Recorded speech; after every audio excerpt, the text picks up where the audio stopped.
on a typical day when you're doing like a barbell movement, how many assistance exercises you follow up with? So kind of, what I found out is it kind of varies based on if it's effort or if it's more like dynamic work. So what I've been doing recently is doing more assistance on my dynamic effort days and less on effort days. Gotcha. So like I feel like especially for like upper back. So when you go real heavy, you do a little bit less when you're done. Correct. Yeah. When you're done with the main movement. Because I put so much, and I should put so much into that effort movement that I don't have as much left for the rest of the training. Would you say that your dynamic effort training, let's say you're doing speed deadlifts, takes a little less time than the max effort deadlift as well? Yes. And then so it gives you like a little bit more training time to get to the assistance? Okay. Yeah, 100%. Yeah, I like to warm up, get through that. And I only, like this, I only pull heavy every 14 days. Like I can't shorten that up at all, because if I'm truly getting to like above 95% of like what I can actually do, like it takes me that long, like to be fresh again and ready to go. So once you start getting like, because it's all relative, right? Like, so once you start getting above 900 pounds, like then I start getting above 1,000 pounds. It's just, you cannot come back from that as quickly, right? So I just can't. I know the feeling. This is Mark Bell from Super Training Gym, the strongest gym in the West. We're here today with Brian Shaw, who has successfully deadlifted 985 fucking pounds. And he's gonna show us how to deadlift today. I'm super excited to get the information from him. We saw him deadlift earlier today, and it was kind of mind-boggling to watch this big man lift. And to watch somebody who's so tall, I get a lot of questions on YouTube from people that are like, oh, I'm 6'5", I can't really deadlift that much weight. Well, this guy's like about 6'8", and I just told you he deadlifts 985 fucking pounds. So stop using your height as an excuse and start paying attention to what the big man has to say. Yeah, deadlift is, in my mind, it's a king. You know, it's a top. Like, you want to find out how strong somebody really is. Ask them how much they can deadlift raw, and that's the number. You know, so for me, deadlifting has been a progression. Like, my form has changed a lot over the years, so it's not something that I just came out of the gate and was like, hey, this is the form I'm going to use. It's perfect. Like, I'm always trying to refine it, trying to work on it, and trying to get better. And I think that as a lifter, that's something very important to throw out there. And the other thing is, with deadlifting, and you and I have talked about this a little bit, it's not a cookie cutter mold that you can shove every single person into. Some guys are gonna have a little bit longer back, a little bit longer legs. Like, it's everybody's built a little bit differently. They're gonna have different strengths, different weaknesses. So you can't say a certain foot stance is gonna work for every certain, every single person out there. That's just not the way it is. And like, it's funny you mentioned the height thing, because I was told a lot, when I was coming up, oh, well, you're so tall, like, your bench is gonna suck and your deadlift's gonna suck, and this is just the way it is. And I was always like, that doesn't make any sense to me. Like, if I can work harder, I can figure out a way to get better, right? So it's having that mentality is important too. So, like, with the deadlift, I had people I talked to early that were always like, you should have basically a foot stance about hip width apart, and that was what it was. And for me, coming in even closer than that, and I tried all of it, to be fair, I really did. And one thing you notice, like, when you bring your stance in that close, is that it looks uncomfortable for you to even stand that way. It is, yeah. So like, if I'm gonna be in a normal stance, I'm probably, something to take note of. Like, if you physically just feel uncomfortable the way you're standing, then you're probably not in a very strong position to begin with. So the thing that I went back to and that I thought about was like, okay, if I'm gonna jump onto a box, where am I gonna generate the most power to jump onto this box? Like, you should jump anywhere. You weigh over 400 pounds. Probably not jumping. Yeah. I can still dunk a basketball, so I can jump a little bit, but we'll have to get video proof. Right. If it didn't get on video, it didn't happen. That's right? Yeah. Right. So anyways, like, if I was gonna do a box jump, I would not start the box jump with my feet this close together. And to be honest, I probably wouldn't even have them like this is about hip width, shoulder width apart for me. So like a little bit wider in there. Like, for me, I would generate the most power here, because I could really bring my hips back or if I was going to do like a standing long jump or something, Yeah. you know. Like for me, I would be in this position, and I would be able to throw my hips back and really generate a lot of force coming through in this position. Yeah, the other stance looks like you're too close. Yeah, I would be like, I wouldn't be able to like, it would be really hard for me to do that. Right. So that's kind of what I went back to, because I was struggling with my hips being too high and my back being rounded and not being able to ever feel comfortable and not being able to generate power off the floor. And like, it was terrible for me. Like I had one of these things where it's like, okay, you know, I think a lot of the people I was working with are shorter. And so they didn't really understand, like, man, if I tell, do it like this. yeah, if I tell Brian to have his feet like this close together and get down in this position, like I can't get any leg drive, and my knees were coming forward, and I wasn't. So if you watch from the side when his feet are that Yeah. close, there's so much flexion of your back. Yeah. So if I'm in here, like trying to get down to the bar, like I just can't do it. Like, and my knees are forward. This is not a powerful position for me. Right. So it's like I just don't even feel good doing it, you know? And so, you know, it's kind of like with deadlift, like I wanted to get as much weight as I could behind the bar, and I wanted to generate the maximum amount of force I could with my leg drive, because that was a strength for me. I have very strong legs. I have a very strong back. My hips are strong. So I wanted to maximize that with a deadlift. So coming into the lift, like I played with all these different foot positions, but like I said, with that jump position, that's what I started going back to. And I said, man, if I get down in this position, it's going to be more comfortable and I'm going to generate more power, which are two great things for deadlifting. Right. Huge. So, you know, you can go back to, and one of the biggest arguments I think is, how far are you actually going to have to pull the bar, right? So like, if you're actually going to stand with a lot narrower stance, like you're gonna be able to possibly not pull it as far, right, than if you're a little bit wider. And but could potentially be more bar whip the correct, closer you're correct, in yeah, some of these yeah. things, but they're probably there's probably small things compared to having better leverages. And correct. That's what you're creating with the wider stance. Yeah, I actually did. I forget what the exact measurement was. But I went back and I said, you know, I'm going to measure. Yeah, I'm just going to take a tape measure and say, okay, if my feet are this close, like where is the bar height, right? And then if I take my feet out, where is the bar height? And it really wasn't that much different. Right. It really wasn't. Like, so that argument was kind of out the door. Right. And like you said, it's kind of like with the deadlift bar, getting wider, just to clear things up real quick for some of the people at home. Getting wider, you know, what is that? Getting wider, what is that really doing for him? It's making him shorter. It's getting him closer to the bar. So if you just stand with your feet super close together. Sure. You kind of get an illustration over here. Then stand with a sumo stance, feet all the way out by the plate. He just made himself shorter. Now he's closer to the barbell. Sure. And with a sumo stance, like he might have the best leverage, so he decided somewhere in between the two. Sure. And like for us, like with strongman, it's always conventional pulling. Like right. In a contest, you have to pull conventional. So you heard it here first from Brian Shaw that sumo deadlifting is cheating. I guess you could put it that way. That's coming out of Mark, but yeah, it's just one of those things where I think it has its time and place, but in the contest, you're never going to be able to do it. So why work on it really? So so basically, like getting back to what I've over the years modified my form to, because I get a lot of scrutiny too from people online that say I've got bad form, I'm not doing it right, like all this different stuff. And it's like, of course those comments are coming from people that probably have never lifted a very big weight in their life. Right. But you know, it's one of those things where, you know, maybe I'm stepping outside of the box a little bit with my thinking, and you know, like I like to challenge myself to, it's okay being different, right? Like you can do that, and like I've been able to refine it and be very successful. And I mean, even in deadlift, like I set a new world record with deadlift and strongman at least, and push the bar, like, you know, and I still can, like I have a lot left in the tank, and I've done really well, like with deadlifting, you know, especially like the last two times it was in the final World's Strongest Man in 2013 and in 2015. I won both of those. One was for max, one was for reps. So, you know, it's translated very well.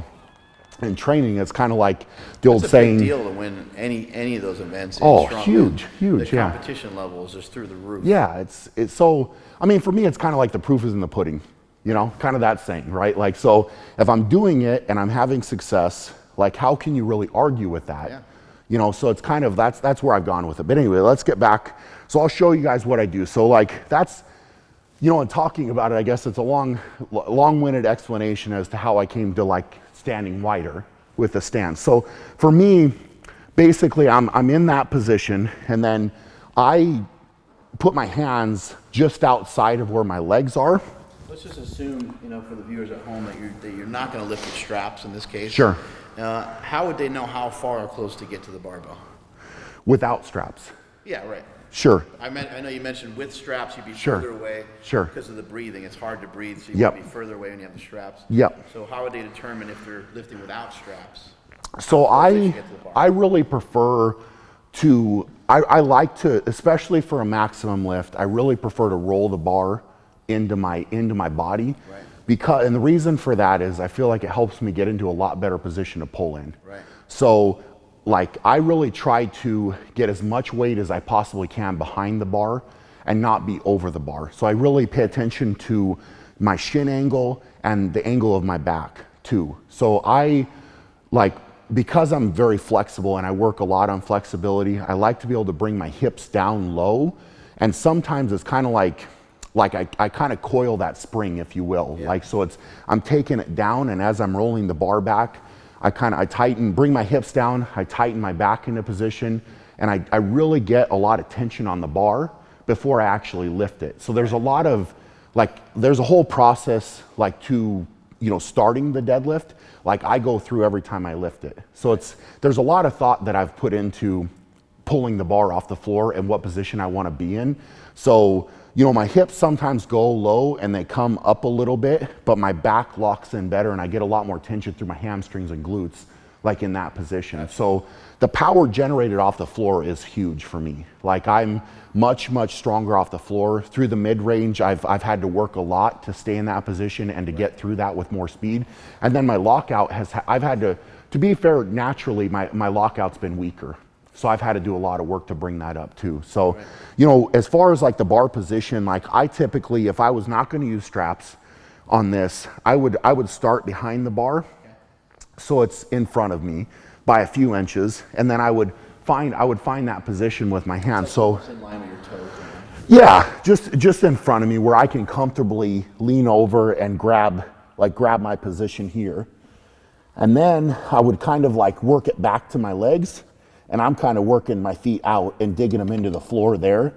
So now I know that I'm in the right spot. So I've got the bar where I want it, my hands are where I want it, my toes are slightly pointing out, and this way I'm gonna be able to drop my hips back and get the maximum amount of leg drive. Yeah, if your feet were straight, your hips would be on lockdown a little bit. It'd be hard to squat down as low. Yep, so I just like squatting, same thing. Like I would squat with my toes pointed slightly out, so I'm gonna generate the most power in this position.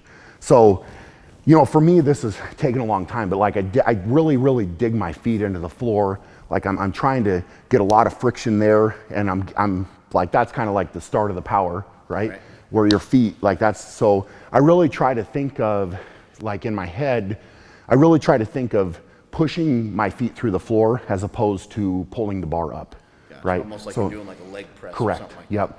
So it's like, it helps me, like coming off the floor, it's not so much as pulling the bar as it is like doing more of a leg press. Yeah. Like, so I'm getting into that position, I'm really getting tight.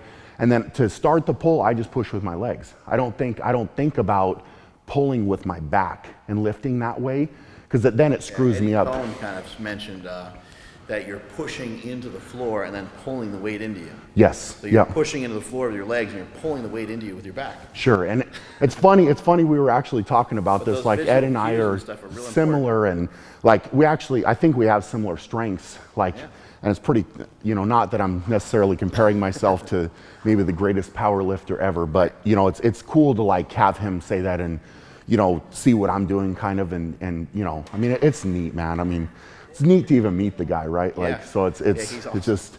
It's really cool. Does he have bigger hands than you? Did he do the hand test with you? I think I've got him. I hope I do. Yeah. But he has massive hands for his size. Yeah, we'll have to meet you guys at the Arnold. I don't know. He's competitive, dude. We'll just have to see. Yeah. But anyway, so like generating, it's all about like what you should constantly be doing with this is analyzing where are you getting the most power, what position does your body need to be in to generate the most power, like what's helping you to be a better lifter, right? Like, so that's what I'm trying, that's what I try to do with myself, and like everybody out there, if there's something you're gonna learn about this or about technique, you know, from Mark or I or whatever, like Mark's gonna do things certainly that make him better and make you stronger, and I'm gonna do the same thing for me, and that's just the way it is. Right. But you've taken years and years to refine that. I've taken years and years to refine what I'm doing, you know. Right. But it's you know, you're learning. You're constantly learning and evolving, getting better. So anyway, like as I roll that in, I can, like I'll show you here, like with actually doing the lift. You know, there's yeah. So as you come in, basically I'll get this in the right position here, and then so I'll take my hand placement, and it'll be hard. Like I won't be able to really talk as much when I'm doing it. Yeah. That's why we're talking more before we're lifting here. But like as I come back, breathing is very important as well. So I typically will take a big breath in as I'm bringing the bar into my body, but it's more of a belly breath, if you will. Like you're really breathing with your diaphragm. Like you're trying to take air into here and push outward. So it's not so much like if you think of breathing, it's not so much with your chest. It's like if you were to take a breath, like you're really pushing your stomach out, right? So like that's very, very important, and that's a skill. It's a skill that you have to practice too. Yeah. That's not the easiest thing in the world. So like if you ever, you know, like or deadlifting around me, like I'll take a lot of breaths, and I'll take one really big breath in before I'm gonna pull my lift. And then that kind of is my start, my cue to then start sitting back into the lift and getting right into the back into the correct position to pull. And then from there I'm gonna drive my hips back, like my back is gonna go down, like the angle of my back is gonna change. I'm gonna, from there, kind of get my shoulders behind the bar as well. And then as I start to lift, I'm gonna initiate with leg drive. So I'm gonna get really, really tight back, holding my breath, and then I'm gonna initiate with leg drive. And for me, I've always like had more of a cue with looking. Like I try to find something that's slightly up a little bit, not necessarily where I'm over extending my neck up, but I try to like force my head up a little bit. So it's every gym, like you know, here I'm looking at some of the equipment, like when I'm getting ready to lift, I'm picking that out. Yeah. So every contest I go to, I do the same thing. Like I try to find something I'm gonna try to look at, because if I start to focus, you know, some people have success with focusing on the floor in front of them. I'm a little bit better when I get my chest, I really like try to pull my shoulder blades together, get my shoulders back, lock that position really, really tight, have my head up, and then I try to keep my chest from collapsing at all, right? So I've had a lot of success with that, and like I know there's been a few things that have come out about head position and being neutral, right. like certain things like that, like, and I know with some of my stuff, like I'm a little bit, like my head's maybe up a little bit further, but I've always kind of been a proponent of where your eyes go is where your body's gonna go. So like I like to be up because I'm going up. Is you're massive. So when you put your head up, or I put my head up, it's like it only goes up so high. Correct. You know, like, it doesn't look like a normal person trying to put their head back. So sure, you probably almost can't even put your head into it.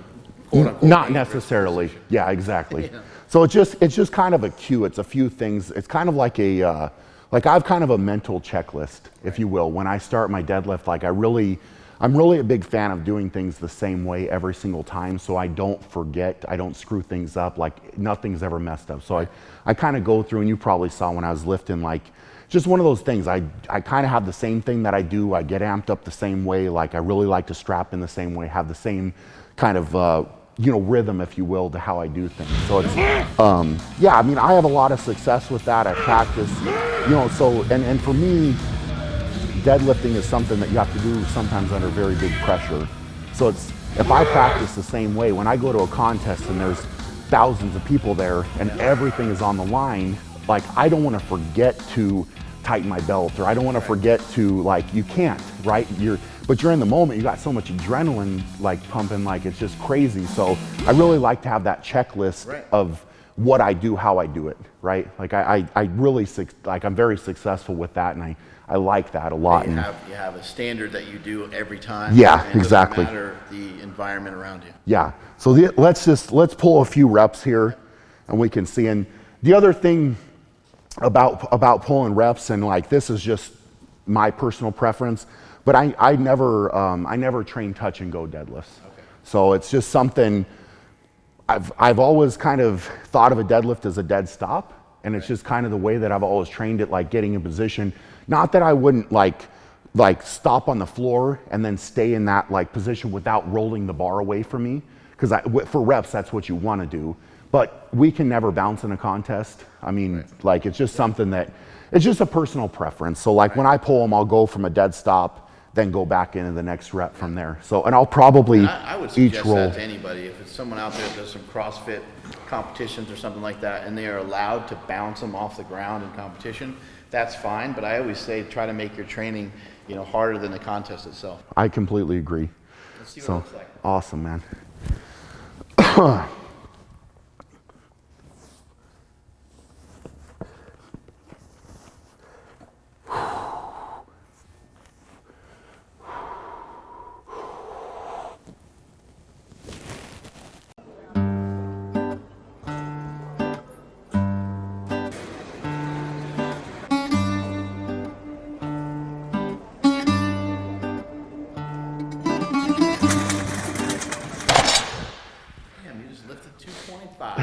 Oh my God. Good job, buddy. Awesome. Yeah. What I noticed there is some of the cues that you mentioned. Yeah. They all came into play right there. And something that I always teach too is, you were mentioning getting your hips low. Sure. The way that I like to try to tell people about getting your hips low, so it's not something that they view as like, being so difficult or so hard, is I always just tell them, hey, let's just start out by trying to get your hips lower than your shoulders. Sure. So if you notice when Brian was just doing that lift, he got his back flat, his hips were lower than his shoulders, hips were in a good solid position. He drove his legs through the floor, as he was mentioning earlier, and right before he started to lift, he locked his chest in, as he was mentioning, not letting it cave, and he tilted his chin up a little bit, had his head up a little bit. So those are some things you're going to want to try with your deadlift. All right, notice as Brian gets down on the bar, he's not overly concerned about what he's doing with his back. He's just simply grabbing the bar. He's more concerned about his grip. He's just grabbing onto the bar. He's bending down. You saw as he kind of shifted his hips back here, but you can see, like right through here, he's actually slightly rounded. We're not really concerned with that just yet. He's going to utilize the barbell for leverage, and he's going to push the bar away from him a little bit. As he rolls the bar into himself, he's going to drop the hips. He's going to flatten out the back, and he's going to pull his head up.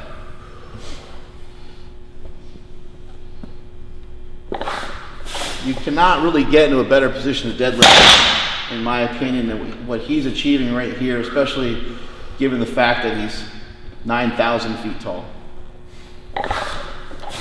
Also, as he does this last one, this is something unique to Brian that he's developed over many years. He's squatting a little bit lower than where he's actually starting from. So if you watch, his hips will move a tiny bit before the weights actually come off the floor.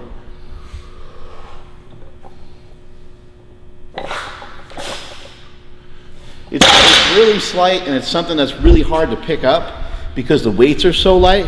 But when he went heavier earlier today, we saw the hips come up just a little bit, but he said for him that that's how he gets his tension. Yeah. He's getting himself tight. He's locking everything in the way he's supposed to. It's not like he's missing anything.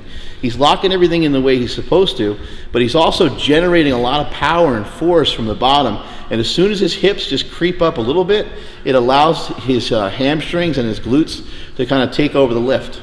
Yeah, I definitely feel that more as the weight goes up. Yeah. Like, and if you watch a video, like Mark said, like as the weight gets heavier, my hips go below where they're going to be when I actually pull, and then they come up in a position.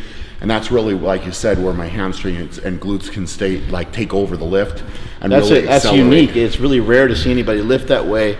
There's a few others out there that do it. The only other guy I can think of that comes off the top of my head is Mikhail Kokylev. Does that same thing where he does like an Olympic style, almost looks like he's getting into a snatch position. He squats down really, really low and then stands up with like 920 something pounds.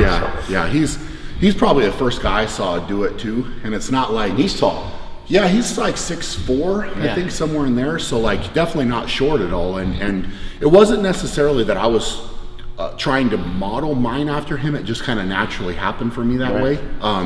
But Misha, like if you ever watched him lift, like his back was always flat as a board. Yeah. And like but I mean, this is He's coming got great from form. He's lifted, you know, since he was a kid. With Olympic 7-time Russian. He's Russian champion or something. Yeah, like I mean, there's nothing but good things to say about him. And it's like if you can model yourself after Misha, like, and I mean that dude that can lift some weight, and he's very, very talented, like all around athlete. So, you know, it's just something that I've done and refined and changed. And you know, I'd say that one thing, I think one big key is flexibility.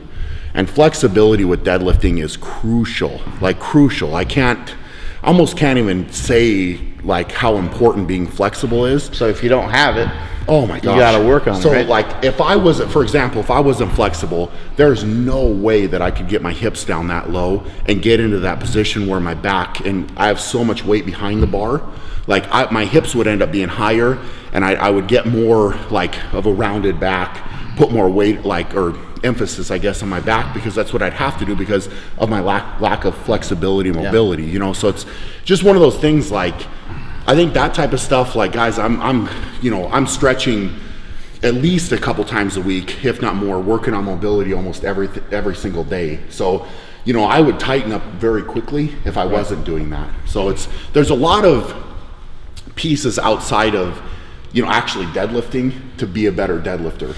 So, you know, it's you know, how you move is very important, and having the right technique, but if you're not flexible enough, you're not going to be able to get into the right position. So it's important to be working on all, you know, facets of your strength every day, all the time. So guys, that's how to deadlift from world's strongest man and one-of-a-kind athlete, Brian Shaw. Really appreciate it. Absolutely. Make sure you check out his YouTube. We'll put his YouTube channel in the description below on this video. Strength is never a weakness, and that is it from Super Training Gym.